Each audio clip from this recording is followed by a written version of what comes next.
कल्पना कीजिए, सुबह आपकी नींद खुलती है और दरवाजा खोलते ही आपके सामने सड़क नहीं बल्कि पानी का बड़ा समंदर दिखाई देता है।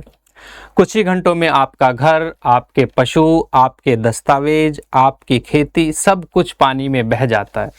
जी हाँ, हम किसी फिल्म के दृश्य की बात नहीं कर रहे हैं, हम बात कर रहे हैं वर्ष 2026 में असम की परिस्थितियों की, जहां पर अभी 6.5 लाख से ज़्यादा लोग बेघर हो गए हैं, जो कि बाढ़ से प्रभावित हैं। 41 लोगों की जान जा चुकी है, वहीं दर्जनों लोग अभी भी लापता हैं। लेकिन सबसे बड़ा सवाल ये है, आखिर क्या ये प्राकृतिक आपदा है या फिर हम ऐसी आपदाओं को रोकने में हमेशा असफल रहे हैं। So guys, welcome to Raj Malhotra IAS और मैं अमरजीत सिंह आज के साथ डिस्कस करूंगा कि आखिर असम में ऐसा क्या हुआ है। तो चलिए गाइज स्टार्ट करते हैं और देखते हैं हुआ क्या है। देखिए, अगर हम बात करें 23 जुलाई 2026 को लगातार कई दिनों से बारिश हो रही थी और बारिश का पानी जैसे ही असम में आता है तो आते ही जो है क्या होता है कि असम में बाढ़ आ जाती है। क्योंकि होता क्या है कि ऑलरेडी पहले से ही बारिश चल रही थी और जो नदी तंत्र है असम का, आसपास का सारे इलाकों का, वो पहले से ही उफान पे था और ऊपर से तेज बारिश होने की वजह से असम में जो है फ्लड आ जाता है। और फ्लड आते ही क्या होता है कि यहाँ पे बाढ़ से बहुत ज़्यादा लोग प्रभावित हो जाते हैं। वहीं उसी के साथ इसके जो पड़ोसी राज्य हैं, जैसे नागालैंड है, आपका मेघालय है, अरुणाचल प्रदेश है, उनमें भी जो है भारी बारिश ऑलरेडी हो रही है। और वो जानते ही आप, ये अपर कैचमेंट एरिया होता है असम का, वहाँ से जो है बारिश का पानी आता है और असम में सारी परेशानी यहाँ पे देखने को हमें मिलती है। नागालैंड में नागालैंड गवर्नमेंट क्या करती है कि दोयांग डैम के दरवाजे से पानी खोल दिया जाता है, यानी नियंत्रित जल जो है दे दिया जाता है। ऊपर से वो पानी भी जो है वो असम में के प्लेन एरियाज में आ जाता है। तो असम में जो है इससे भारी जो है हमें बाढ़ से परेशानी देखने को पड़ती है। तो ऐसा ये डेटा है जिसमें बताया गया है कि लगभग 6.5 लाख लोग जो है इससे अफेक्टेड हैं। नियर अबाउट 10 डिस्ट्रिक्ट्स यानी 10 जिले जो हैं वो बहुत ज़्यादा प्रभावित हो चुके हैं। इसको देखते हुए गवर्नमेंट ने 99 रिलीफ कैंप्स बनाए हुए हैं। लगभग जो है अप्रोक्सीमेटली 25,000 लोग जो हैं वो कैंप्स में यानी शिविरों में रह रहे हैं अभी हाल में। वहीं अगर हम बात करें असम के अंदर नियर अबाउट 25,000 हेक्टेयर जो लैंड है जिस पर ऑलरेडी फसल जो है आपकी वो रेडी हो चुकी थी, ठीक है, वो क्या है, वो सब नष्ट हो गई है। और 41 लोगों की, जैसे कि मैंने बताया है कि इसमें जो है मौत हो चुकी है और बहुत सारे लोग जो हैं वो मिसिंग है। सो गाइस, ये कहानी है। लेकिन सबसे बड़ी कहानी कहाँ से स्टार्ट होती है इसको हम समझते हैं यहाँ पे कि क्वेश्चन है कि what did the government do, यानी गवर्नमेंट ने क्या किया है। जैसा कि हर स्टेट की गवर्नमेंट, सेंट्रल गवर्नमेंट सभी क्या करती हैं, जैसे भी कोई आपदा या डिसास्टर आ जाता है तो उसके बाद जो है वो स्टेप्स लेना स्टार्ट करती हैं। यही कहानी असम के साथ हुई। असम में जैसे ही फ्लड आया, फ्लड आते ही वहाँ के चीफ मिनिस्टर जो हैं फिलहाल वर्तमान में आपके हेमंत बिस्वा शर्मा है, उन्होंने कोऑर्डिनेशन किया हमारे देश के जो गृह मंत्री हैं अमित शाह, उनसे तो अमित शाह से कोऑर्डिनेशन करने के बाद में जो है जल्दी जल्दी जो है राहत कार्य और राहत अभियान चलाए गए। NDRF और स्टेट की SDRF और साथ ही आर्मी एंड एयरफोर्स सभी को जो है जल्दी से जो है राहत एवं बचाव कार्यों में लगा दिया गया, जो कि सरकार का जो है एक पॉजिटिव स्टेप यानी सकारात्मक कदम है, होना भी चाहिए। लेकिन सवाल ये है कि क्या ये चीज़ें जो हैं प्रत्येक वर्ष आती है और हमें जो है तभी तैयार होना चाहिए।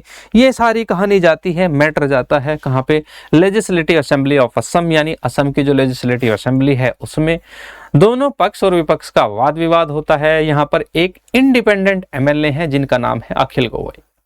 क्योंकि असम, देखिए, प्रत्येक वर्ष असम में ये प्रॉब्लम्स फेस करनी पड़ती है असम को, और इसको लेकर जो है अखिल गोगोई का जो क्वेश्चन था वो ये था कि क्या हम जो है पहले से प्रिपेयर नहीं हो सकते, क्या हम जो है इसे राष्ट्रीय आपदा नहीं मान सकते या इसको राष्ट्रीय आपदा घोषित नहीं कर सकते, और हमारे पास इसको लेकर जो है राष्ट्रीय आपदा प्रबंधन योजना यानी नेशनल डिसास्टर मैनेजमेंट कोई स्कीम है भी या नहीं। इसके चलते ही क्या किया गया कि जैसा कि होता ही है, इनको बताया गया कि ये जो रूल्स एंड रेगुलेशंस होते हैं किसी भी जो है सदन की प्रोसीडिंग का, यानी किसी भी हाउस की जब प्रोसीडिंग होती है यानी सदन की जो प्रक्रिया होती है उसके अगेंस्ट है, और इनको क्या किया गया, 1 दिन के लिए सस्पेंड कर दिया गया, यानी 1 दिन का इनका निलंबन कर दिया गया। चलिए, ये कहानी तो खैर चलती रहती है।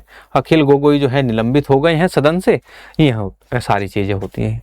अब सबसे बड़ा सवाल ये है कि why does Assam flood every year, प्रत्येक वर्ष आता ही क्यों है।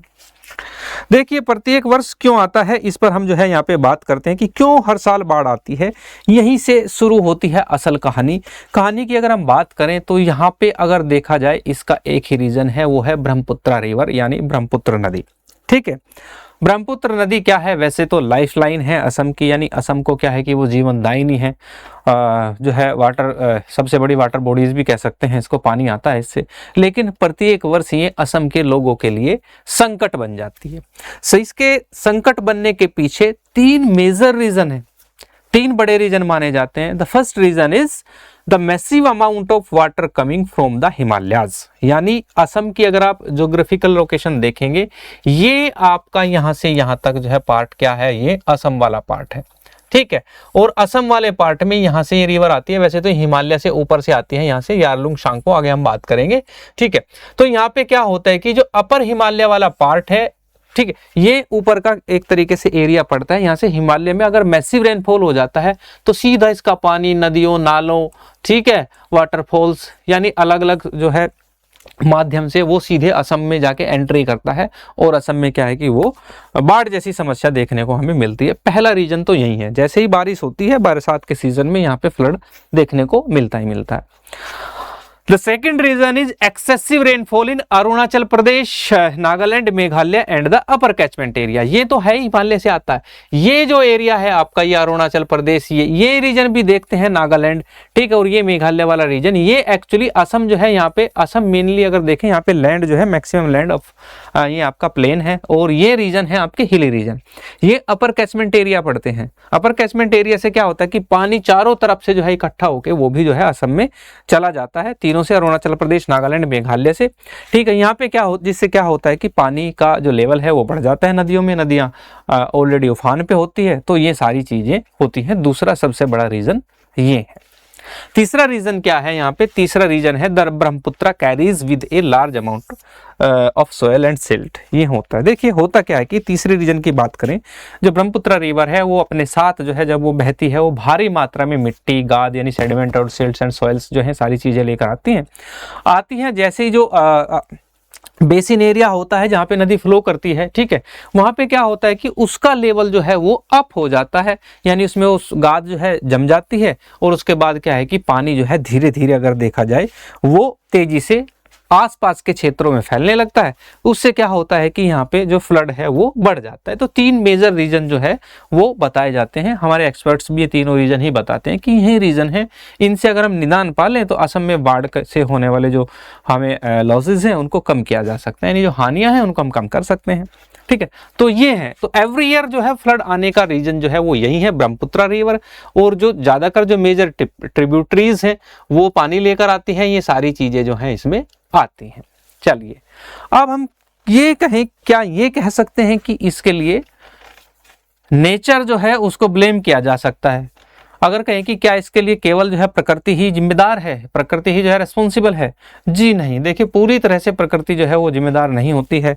अगर हम जो है प्रकृति को प्रकृति के तरीके से रहने दें तो क्या होता है कि विशेषज्ञ जो है यहीं से महत्वपूर्ण चर्चा स्टार्ट कर देते हैं। सबसे मेन पॉइंट यही है।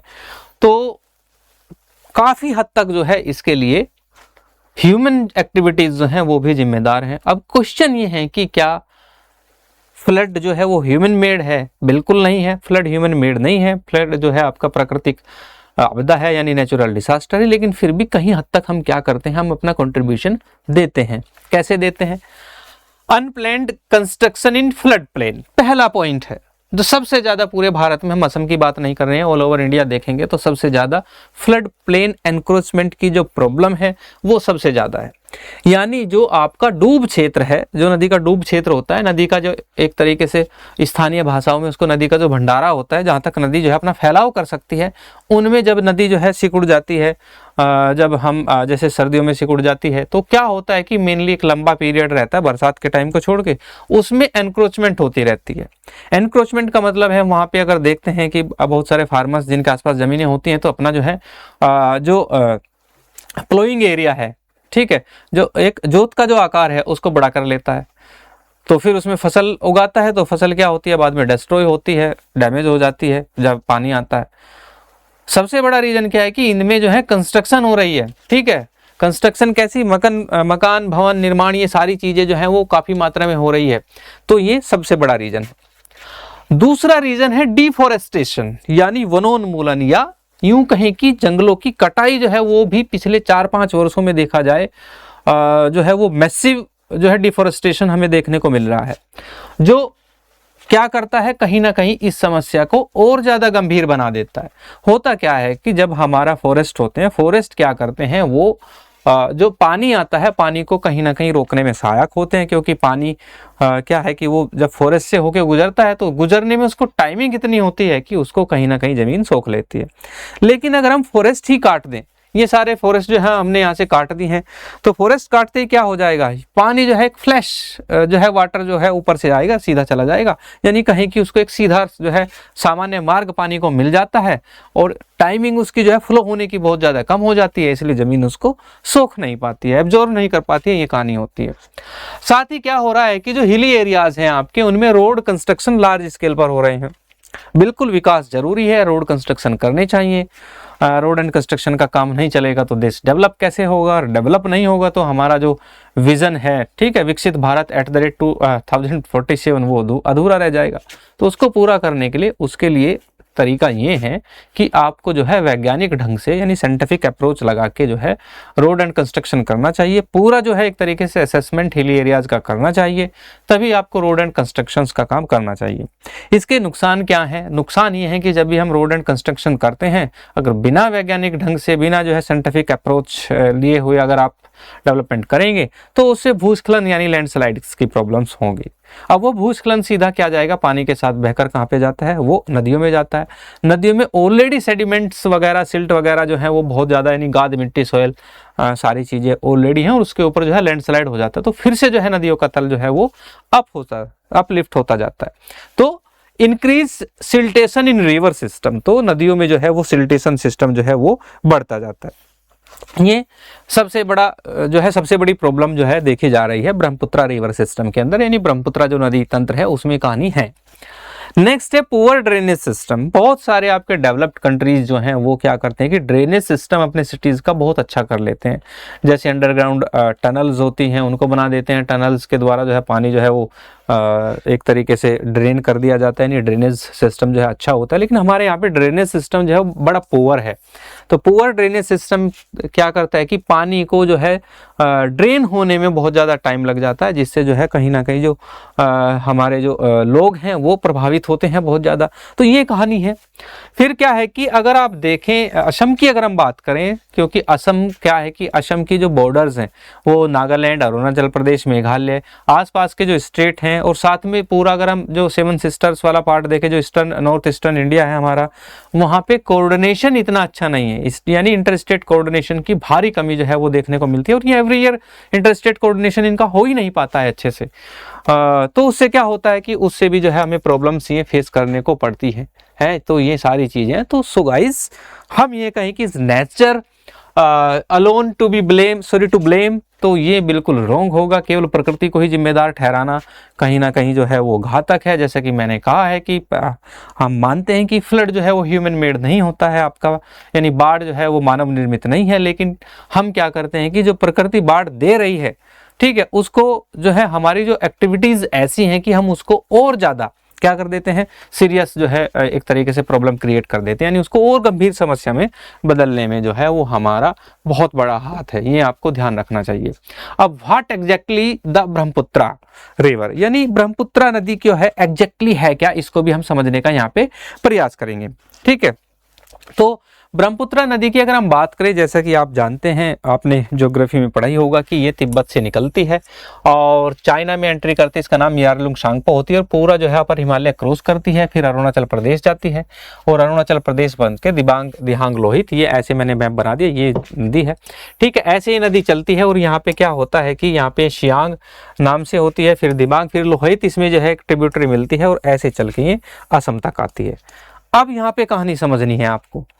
कहानी देखिए कि इसकी जो यहाँ से यहाँ तक जो पूरी की पूरी रनिंग है वो बहुत लंबी है। इस रनिंग में ये यहाँ से यहाँ तक कैसे आती है, ये बिल्कुल ऐसे नहीं कि प्लेन में घूम रही है। यहाँ ऐसे ऐसे छोटे छोटे जो आपके माउंटेन्स हैं, माउंटेन से होकर ये बहती है, यानी हिली एरियाज से ये बहती है।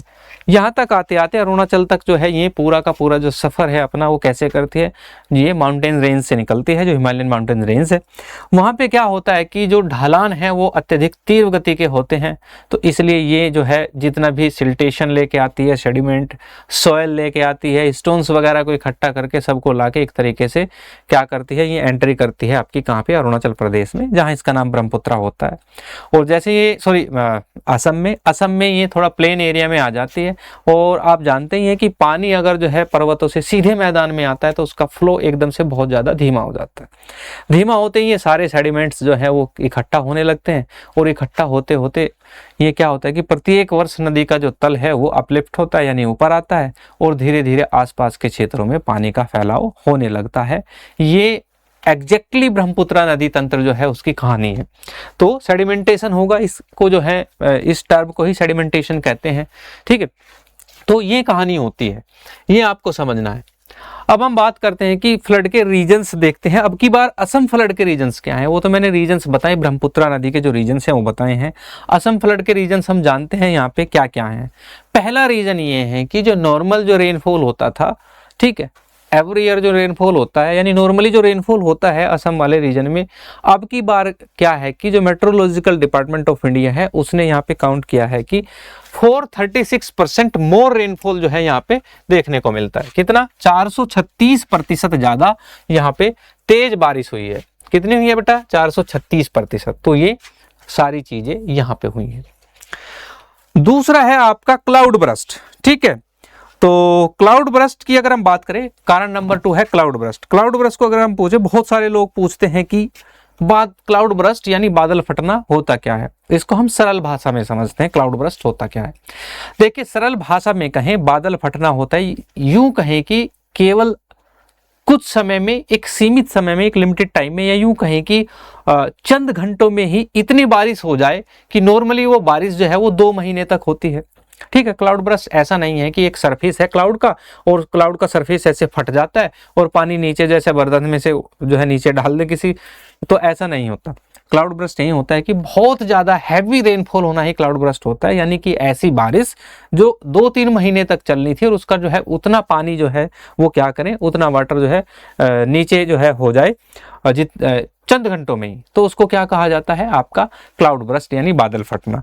तो कहानी है कि यहाँ पे जो है असम में जो ऊपरी कैचमेंट एरिया है आपका, जिसमें आपका अरुणाचल प्रदेश, नागालैंड और मेघालय आते हैं, वहाँ पे क्या हुआ कि क्लाउड बर्स्ट जैसे जो है इंसिडेंट देखने को मिला, बहुत हैवी बारिश हुई, तो उससे क्या हुआ कि पानी एकदम से आया, तो वो भी एक रीजन इसमें माना जाता है। ये सारी कहानी हुई, नदियाँ जो है अपने उफान पे आ गई, नदियों का तंत्र उफान पे आ गया। तो उफान पे आ गया जो नागालैंड है, नागालैंड में स्पेशली आपका वोखा डिस्ट्रिक्ट है, जहाँ पे आपका एक जो है हाइड्रो इलेक्ट्रिक प्रोजेक्ट है जिसका नाम है दोयांग डैम। तो दोयांग डैम की अगर हम बात करें तो दोयांग डैम में क्या हुआ कि यहाँ पे ये जो नदी है, नदी का में जो है वाटर लेवल बहुत ज़्यादा बढ़ गया, तो एडमिनिस्ट्रेशन ने नागालैंड के क्या किया कि दोयांग डैम में जो एक्स्ट्रा पानी था वो खोल दिया गया, जैसा कि हेमंता बिस्वा शर्मा की अगर आप न्यूज़ देखेंगे उन्होंने कहा है। हालांकि साथ ही उन्होंने ये भी कहा है कि पानी जो है नियंत्रित रूप से छोड़ा गया, जितना छोड़ना चाहिए था, ज़्यादा पानी नहीं छोड़ा गया। लेकिन ऑलरेडी हमारे यहाँ पे जो है असम की बहुत बड़ी, असम में जो फ्लड था, पानी था फ्लड का वो बहुत ज़्यादा था, तो इस समस्या ने क्या किया कि ये जो प्रॉब्लम है आपकी, इसने उसे और ज़्यादा जटिल बना दिया। ठीक है, डिफोरेस्टेशन का मैंने बताया ही है आपको कि असम में डिफोरेस्टेशन चल रहा है काफ़ी टाइम से, ठीक है। असम के जंगल में जो है गवर्नमेंट की तरफ से डिफोरेस्टेशन चल रहा है और नॉर्मली जो है ह्यूमन एक्टिविटीज़ भी डिफोरेस्टेशन करती रहती है। तो ये बड़ी समस्या है, असम में डिफोरेस्टेशन हुआ है और ऊपर भी जो आसपास के जो आपके स्टेट है वहाँ पे भी डिफोरेस्टेशन हो रहा है। जैसे ही डिफोरेस्टेशन होता है तो जैसा कि मैंने अभी बताया है कि ये भी जो है एक रीज़न होता है, तो फ्लैश फ्लड की जो पॉसिबिलिटीज़ है वो बहुत ज़्यादा इंक्रीज हो जाती है। फ्लैश फ्लड का मतलब यही होता है कि एक सामान्य सा रास्ता मिल जाता है पानी को, और पानी जो है बिना किसी जो है रोक टोक के और वह तीव्र गति से जो है वो एंट्री करता है असम में, और असम में बाढ़ की समस्या बन जाती है।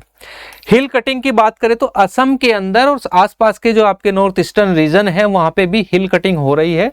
और हिल कटिंग में ये तो मैं ये नहीं कह सकता कि भाई बिना जो है साइंटिफिक अप्रोच के हो रही है, हो सकता है कि साइंटिफिक अप्रोच के हो रही हो, लेकिन उसके जो हमें एक तरीके से जो नुकसानात हैं, यानी जो नुकसान हैं, जो वो देखने को मिल रहे हैं हिल कटिंग के भी।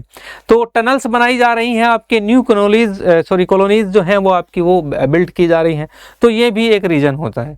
और सबसे बड़ा जो रीज़न है जिसके जो रेस्पॉन्सिबल हैं केवल और केवल हम हैं, वो है क्लाइमेट चेंज। डेवलपमेंट की संधि दौड़ में हम भूल गए हैं कि सस्टेनेबल डेवलपमेंट क्या होता है। डेवलपमेंट के चक्कर में, ठीक है, एम्प्लॉयमेंट बढ़ाने के चक्कर में हमने क्लाइमेट का ध्यान नहीं रखा हुआ है। हम ही नहीं, ये समस्या पूरे विश्व की है, पूरे भारत की नहीं है, पूरी दुनिया की ये समस्या है। तो पूरी दुनिया में क्लाइमेट चेंज जो है एक बड़ा रीज़न है। एक्सट्रीम रेनफॉल की अगर हम बात करें, वैसे ये क्लाइमेट चेंज मेजर रीज़न नहीं है बाढ़ का, लेकिन उनमें से एक रीज़न है। समस्या को वही बात है कि थोड़ा और गंभीर बनाने के लिए क्लाइमेट चेंज भी जो है वो रेस्पॉन्सिबल होता है। ये क्या कर सकता है, आपका हीट वेव्स और cloud burst and extreme weather जैसी जो प्रॉब्लम्स हैं उनको जो है ये थोड़ा इंक्रीज कर देता है, जिससे फ्लड जैसी जो प्रॉब्लम्स हैं वो और ज़्यादा आपकी गंभीर बन जाती है, एक सीरियस कंडीशन में आ जाती है। ठीक है, गंभीर समस्या ये बन जाती है। सो गाइस, तो ये कहानी है आपकी असम की। तो ये जो दोयांग डैम है इसका पानी भी छोड़ा गया यहाँ से, तो इसलिए जो है यहाँ पे जो है एक प्रॉब्लम देखने को मिल रही है। यहाँ तक चीजें समझ आई हैं। अब हम बात करते हैं, is there a need for better coordination between state? Yes, बिल्कुल होना चाहिए, बेटर कोऑर्डिनेशन होना चाहिए। अब बेटर कोऑर्डिनेशन होगा कैसे? ऐसा तो होगा नहीं कि चीफ मिनिस्टर जो है नागालैंड के चीफ मिनिस्टर से बात करे कि भाई हाँ बताओ क्या आपके यहाँ पे क्या चल रहा है। उसमें क्या क्या चीजें शेयर करनी होती हैं ये हम बातें करेंगे। पहला जो पॉइंट है, तो जैसे कि हम बात करें, मैं यहाँ पे कोट कर रहा हूँ हेमंता बिस्वा शर्मा, जो अभी जो है आपके करंट चीफ मिनिस्टर हैं, सिटिंग चीफ मिनिस्टर हैं स्टेट ऑफ असम के। उन्होंने कहा है कि better coordination mechanism will establish with neighbouring state in the future. ये इन्होंने कहा है कि अगर हमें अपना सेफर फ्यूचर देखना है तो बेटर कोऑर्डिनेशन हम फ्यूचर में रखेंगे। अभी जो है प्रॉब्लम से जो है तत्काल कैसे बचा जाए, तत्काल कैसे राहत मिले, इंस्टेंट रिलीफ की बात जो है अभी चल रही है। तो हमारी टीम्स जो हैं, चाहे वो आर्मी है, एयरफोर्स हैं, एनडीआरएफ जो कि सेंटर की आपकी डिसास्टर रिलीफ फोर्स है, एसडीआरएफ जो स्टेट की होती है, सभी मिलकर जो है राहत एवं बचाव कार्य में लगे हुए हैं। वहीं अगर हम बात करें करना क्या है बेटर कोऑर्डिनेशन में, सबसे पहले sharing real time data. Real time data ये होता है कि अर्ली वार्निंग सिस्टम जो है सभी स्टेट के पास अपना होता है, और स्टेट का अपना जो है मेट्रोलॉजिकल डिपार्टमेंट भी होता है, केंद्र का भी मेट्रोलॉजिकल डिपार्टमेंट होता है, सॉरी। तो ये सारे जितने भी मौसम विज्ञान विभाग हैं आपके, वो क्या करें कि टाइमली जो है अपना रेनफॉल का या वाटर लेवल का या डैम डिस्चार्ज जैसी जो इन्फॉर्मेशन है टाइमली जो है वो शेयर करें। जैसे अभी दोयांग डैम जो है उसमें पानी जो खोला है, तो उसे क्या करना था कि सबसे पहले हेमंता बिस्वा शर्मा जो कि चीफ मिनिस्टर हैं, या इन्फॉर्मेशन किसी भी जो है रिलायबल जो अथॉरिटीज़ है उसको देनी थी कि भाई हम पानी छोड़ रहे हैं, अब इतने घंटे बाद पानी जो आपके यहाँ पहुँच जाएगा, आपने बचना है। ठीक है, तो ये कहानी होती है। तो यहीं पे क्वेश्चन आता है कि चलिए ये कहानी तो है नागालैंड की, आगे अगर हम देखें तो बहुत सारी जो आपके प्रोजेक्ट्स हैं, जैसे कि चाइना की हम बात करें, ब्रह्मपुत्र रिवर के ऊपर वो अलग अलग जो है जगह जो है अपने प्रोजेक्ट्स चला रहा है, और नागालैंड में भी प्रोजेक्ट्स चल रहे हैं, और अरुणाचल प्रदेश में बहुत सारे प्रोजेक्ट चल रहे हैं। तो फ्यूचर आगे का क्या होगा, तो इस पर भी जो है गवर्नमेंट्स को जो है थोड़ा सा अपना विचार मंथन करना चाहिए, अपना सेफ फ्यूचर देखते हुए। क्योंकि अगर देखा जाए, हालांकि जैसा कि मैंने कहा है, फ्लड जो है वो ह्यूमन मेड तो है नहीं, लेकिन प्राकृतिक आपदा है, लेकिन ह्यूमन मेड भी, ह्यूमन एक्टिविटीज़ भी कहीं ना कहीं देखा जाए इसको जो है गंभीर बना देती है। तो आगे जो है इन फ्यूचर हमें क्या प्लान करना चाहिए, इस पर भी जो है अपना विचार जो है गवर्नमेंट को रखना चाहिए, इस पर भी गवर्नमेंट को अपना विचार करना चाहिए कि क्योंकि बहुत सारे जो है प्रोजेक्ट्स जो हैं वो आपके चल रहे हैं एक तरीके से, कहाँ पे, चाइना से लेकर यहाँ तक पूरे ब्रह्मपुत्र नदी तंत्र के ऊपर। ठीक है, तो चाइना के जो प्रोजेक्ट्स हैं वो भी पानी छोड़ सकते हैं ज़्यादा परेशानी आने पर, तो इसलिए जो है और ज़्यादा प्रॉब्लम्स हो सकती हैं। दूसरा है कि जॉइंट प्लानिंग एंड प्रिपेयर्डनेस। ठीक है, जब भी जो है फ्लड जैसे जो है इश्यू आए तो अक्रॉस द स्टेट जो है वो जॉइंट प्लानिंग करनी चाहिए, यानी संयुक्त जो है योजना बनाकर जो है इससे निपटा जा सकता है। साथ ही अगर हम कोऑर्डिनेटेड रेस्पॉन्स करें, अगर जो है सभी में जो है एक तरीके से यूनिफाइड कोऑर्डिनेशन स्टेट के अंदर हो, और स्टेट जो है अपनी अपनी जो है सारी चीज़ें जो है ऑपरेशंस या रिसोर्स मोबिलाइजेशंस, ये सारी चीज़ों में क्विक रेस्पॉन्स दे, इमरजेंसीज अलर्ट जो है क्विकली जो है इमरजेंसीज अलर्ट दे दें, तो उससे भी जो है एक तरीके से बेटर कोऑर्डिनेशन हो सकता है फॉर सेफर फ्यूचर। फिर हम communication and early warning system की बात करते हैं, तो स्ट्रॉन्ग कम्युनिकेशन होना चाहिए, स्ट्रॉन्ग अर्ली वार्निंग सिस्टम होना चाहिए बिटवीन द स्टेट, यानी इंटर स्टेट कोऑर्डिनेशन में स्ट्रॉन्ग कम्युनिकेशन जो है वो बहुत ज़्यादा जरूरी है। इसी से क्या होगा, बिल्डिंग ट्रस्ट एंड कोऑपरेशन होगा, और कहीं ना कहीं जो है हम ऐसी जो आपदाएं हैं उनसे उनके नुकसान को कम कर सकते हैं। मैं फिर बता रहा हूं कि नुकसान केवल हम कम कर सकते हैं, आपदा को बिल्कुल रोक नहीं सकते। ठीक है, आपदा तो आएगी, फ्लड तो आएगा, अगर बारिश ज़्यादा होगी फ्लड आएगा, बारिश को कैसे रोका जा सकता है, वो तो नेचुरल है जी। ठीक है, तो ये कहानी है। अब हम यहाँ पे बात करते हैं कि दुनिया कैसे काम करती है। ठीक है, what does the world do, यानी बाकी की जो दुनिया है वो कैसे काम करती है, उसको हम यहाँ पे डिस्कस करते हैं। ठीक है, तो यहाँ पे अगर देखा जाए दुनिया कैसे काम करती है, तो सबसे पहले इसमें नाम आता है आपका नीदरलैंड का। तो नीदरलैंड की अगर हम बात करें तो despite being below sea level its employ advance flood management system. Netherland जो है उन वाहिद मुल्कों में से है आपका जो सी लेवल से नीचे आता है। ठीक है, यानी इसका जो इसकी जो मतलब की बसावट है वो आपके समुद्र तल से नीचे, लेकिन फिर भी इसने क्या किया है, इसने अपने जो फ्लड सिस्टम है उसको, फ्लड मैनेजमेंट है, इसका रिवर मैनेजमेंट है, वो बड़ा ज़बरदस्त है। नीदरलैंड के अंदर डाइक्स एंड सी बैरियर्स बनाए हुए हैं, यानी इसने सी के सामने जो है बड़े बड़े गेटवे बनाए हुए हैं ताकि फ्लड न आ पाए। एक तो ये काम किया हुआ है। दूसरा, इसने स्मार्ट वाटर मैनेजमेंट बनाया हुआ है कि इनका जो मैनेजमेंट है उसको स्मार्टली जो है वाटर जो रिसोर्स है उसको भी ये कलेक्ट कर लेते हैं ताकि जो है आगे भविष्य में पानी की समस्या ना हो, और एडवांस टेक्नोलॉजी इसके पास है ही। तो इससे क्या होता है कि नीदर जो है आपका बहुत हद तक फ्लड रेजिलियंट है। ठीक है, फ्लड रेजिलेंट मतलब यानी जो है बाढ़ से निस्तारण पाने में। रेजिलेंट का मतलब ये नहीं होता कि ये बाढ़ को रोक देते हैं बिल्कुल एक तरीके से, लेकिन बहुत हद तक बाढ़ से होने वाले या फ्लड से होने वाले जो नुकसान है उनको कम कर देते हैं।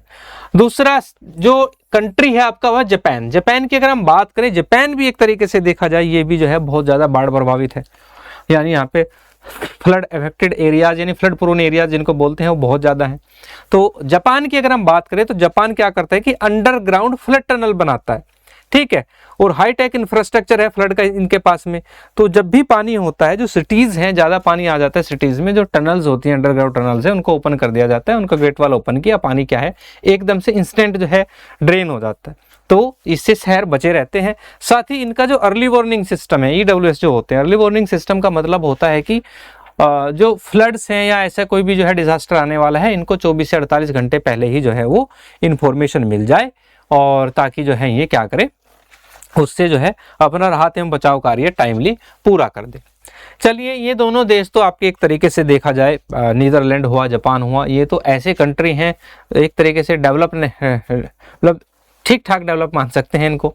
इनके अंदर टेक्नोलॉजी अच्छी है, जापान की टेक्नोलॉजी अच्छी है, और इंफ्रा इनके पास अच्छा है, तो ये सारी चीज़ें हैं। लेकिन एक देश में आपका पड़ोसी देश बताता हूँ जिनके पास ये सारी चीज़ें नहीं हैं, और भारत के पास उससे ज़्यादा रिसोर्सेज हैं, उससे ज़्यादा जो है टेक्नोलॉजी है, उससे ज़्यादा इंफ्रा भी है, लेकिन फिर भी वो क्या करता है, वो उसकी जो एक तरीके से इनिशिएटिव्स हैं फ्लड को लेके वो बहुत अच्छे रहते हैं। उसका नाम है बांग्लादेश। बांग्लादेश क्या करता है, बांग्लादेश ये जितना असम का फ्लड है, बांग्लादेश सॉरी चाइना का पानी है, अरुणाचल प्रदेश से आने वाला ऊपर से जो अपर जो कैचमेंट एरिया है वहाँ से आने वाला पानी है, सारा जो पानी है वो जाता है किसमें, इकट्ठा हो जाता है ब्रह्मपुत्रा रिवर में। यही ब्रह्मपुत्रा रिवर में भरा भरा हुआ पानी एक तरीके से मेघना बनकर जब ये एंट्री करती है बांग्लादेश में, बांग्लादेश को सबसे ज़्यादा जो है वो फ्लड की समस्या का सामना करना पड़ता है। अगर भारत में फ्लड की प्रॉब्लम जिस वर्ष ना भी आए, अत्यधिक बारिश भी ना हो, नॉर्मल सा जो है पानी का बहाव ज़्यादा हो जाए जो है आपका बरसात के सीजन में, तो तब भी बांग्लादेश में फ्लड आना तय है। बांग्लादेश में तो आएगा ही आएगा। लेकिन बांग्लादेश क्या करता है, ये एक तरीके से इसकी जो प्रिपेयरनेस रहती है, एक तरीके से प्रिपेयरनेस बड़ी ज़बरदस्त है, प्रिपरेशन बहुत अच्छी होती है, इनकी तैयारी बड़ी ज़बरदस्त होती है। जैसे इनके यहाँ पे होते हैं साइक्लोन सेंटर। जो ये साइक्लोन सेंटर बने हुए हैं, ये बाढ़ आते ही क्या कर देते हैं, यहाँ पे शिफ्ट कर दिया जाता है। जो भी बाढ़ से प्रभावित लोग हैं उनको शिफ्ट कर दिया जाता है, और पूरी की पूरी व्यवस्था इनके अंदर होती है, खाने की, पीने की, नहाने की और मेडिसिन की, सारी जो है यहाँ पे ऑलरेडी वो तैयार हैं। तो अर्ली वार्निंग सिस्टम जो है इनका एक तरीके से मजबूत है, वहाँ से चीज़ें जो है इनको पता लग जाती हैं, कर देते हैं। दूसरा जो इनके पास सबसे अच्छी क्वालिटी जो बांग्लादेश के पास है, सबसे अच्छी गुणवत्ता जो इनके पास है, वो है इनकी कम्युनिटी अवेयरनेस, सामुदायिक जागरूकता। अब सामुदायिक जागरूकता भारत में है कि नहीं है, इसका आंसर आप कमेंट बॉक्स में बताना कि इंडिया के अंदर कम्युनिटी अवेयरनेस कितनी ज़्यादा है। किसी भी प्रॉब्लम का सामना जो है इंडिया के अंदर जो है वो हमारी जो कम्युनिटीज़ हैं, ठीक है, वो कैसे कर सकती हैं? As a part of community आप अगर ऐसी प्रॉब्लम आ जाए आप क्या कर सकते हैं? भारत में अगर हम बात करें, इंडिया के अंदर एक जो है पेंडेमिक आया था, दैट इज कोविड-19, उसमें कम्युनिटी का क्या रिस्पॉन्स रहा, वो उसकी पिक्चर आपके सामने रही होगी। तो कम्युनिटी अवेयरनेस की इनको ट्रेनिंग दी जाती है एक तरीके से। तो जैसे ही बाढ़ आती है इनको टाइम टू टाइम ट्रेनिंग दी जाती है, कैसे जो है फ्लड जब आता है उससे कैसे बचना है, फ्लड नहीं इवन कोई भी जो है एक तरीके से डिजास्टर आने वाला है उससे कैसे बचना है, ये सारी जो है इनको ट्रेनिंग इनकी जो कम्युनिटीज़ हैं उनको दी जाती है। तो ये क्या करते हैं कि अर्ली वार्निंग सिस्टम से चीज़ें पता लगती हैं, क्योंकि अर्ली वार्निंग सिस्टम भी इनका ठीक ठाक है।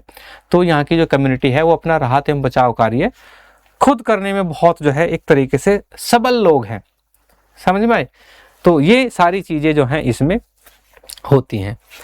सो गाइज यहाँ पे अगर हम बात करें, हमारा ये क्वेश्चन है, क्या भारत में नॉर्थ ईस्टर्न रीजन में वाकई एक जो है राष्ट्रीय आपदा प्रबंधन योजना यानी नेशनल डिसास्टर मैनेजमेंट स्कीम की आवश्यकता है, या वाकई जो है भारत में जो है नॉर्थ ईस्टर्न रीजन को लेकर, नॉर्थ ईस्टर्न क्षेत्र के लिए, पूरे जो है नॉर्थ ईस्टर्न रीजन के लिए यानी पूर्वोत्तर भारत के लिए एक नेशनल डिसास्टर यानी राष्ट्रीय आपदा मैनेजमेंट यानी प्रबंधन बोर्ड, ठीक है, यानी नेशनल डिसास्टर मैनेजमेंट बोर्ड, राष्ट्रीय आपदा प्रबंधन बोर्ड की आवश्यकता है। तो अपनी राय हमें कमेंट बॉक्स में ज़रूर बताएं, और हमारी वीडियोस आपको कैसी लगती हैं ये भी कमेंट बॉक्स में ज़रूर बताएं। और आपकी क्या राय है असम फ्लड को लेकर, आपका कोई ऑब्जर्वेशन है तो वो भी हमें कमेंट बॉक्स में ज़रूर बताएं। आज के लिए इतना ही, अब मुझे दीजिए इजाज़त, धन्यवाद।